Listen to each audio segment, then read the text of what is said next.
Welcome to my Teach It Tuesday series, and today we're talking about reading comprehension, composition, and narration, because you can do all three of those just by using good books.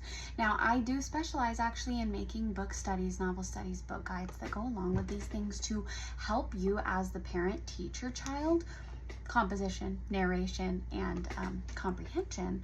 But I also wanted to talk a little bit about just using books on your own to do that. Now, if you would like to purchase the ones that I've made, of course I love that. I would love the support as a homeschool mom myself, somebody who I do have a bachelor's, which doesn't help homeschool, but it does help make the actual content and curriculum.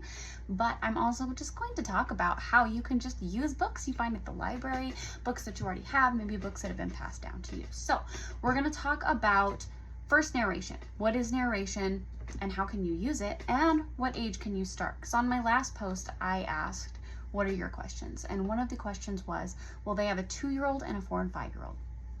How can you use narration? The easiest way, and I have done this with all 3 of my children. My oldest is 12, then 10, and now we have an almost 5-year-old. And what I start doing is as soon as they can talk back to me, I've already been narrating things. So, hey, look how nice the blue sky is today, or telling them what I'm doing at any point of the day so that they're able to start parroting that back to me. When you are reading, regardless of what age they are, you can read the book, talk about it a little bit, and say, hey, what happened in your own words? And that becomes their narration. So when you say, can you tell me what so-and-so did? Say we're reading a Bear's book. What did sister do on this page?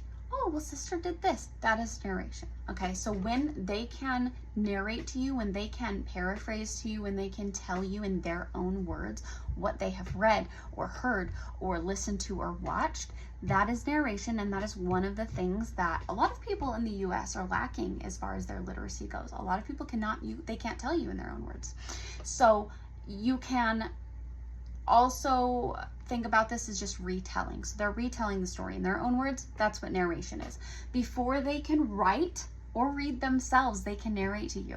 So if you just start by giving them some options, giving them some open-ended questions, that's going to be the best way to start with narration. Now, how can book guides help you with this? I've already gone through all of the books and I've given you some questions. I've given you some, teacher's notes and things like that. So you don't have to come up with them yourself.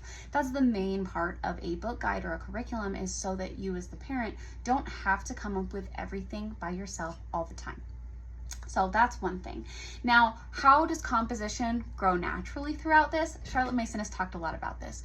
When you read a lot of books, not necessarily good books, because everybody's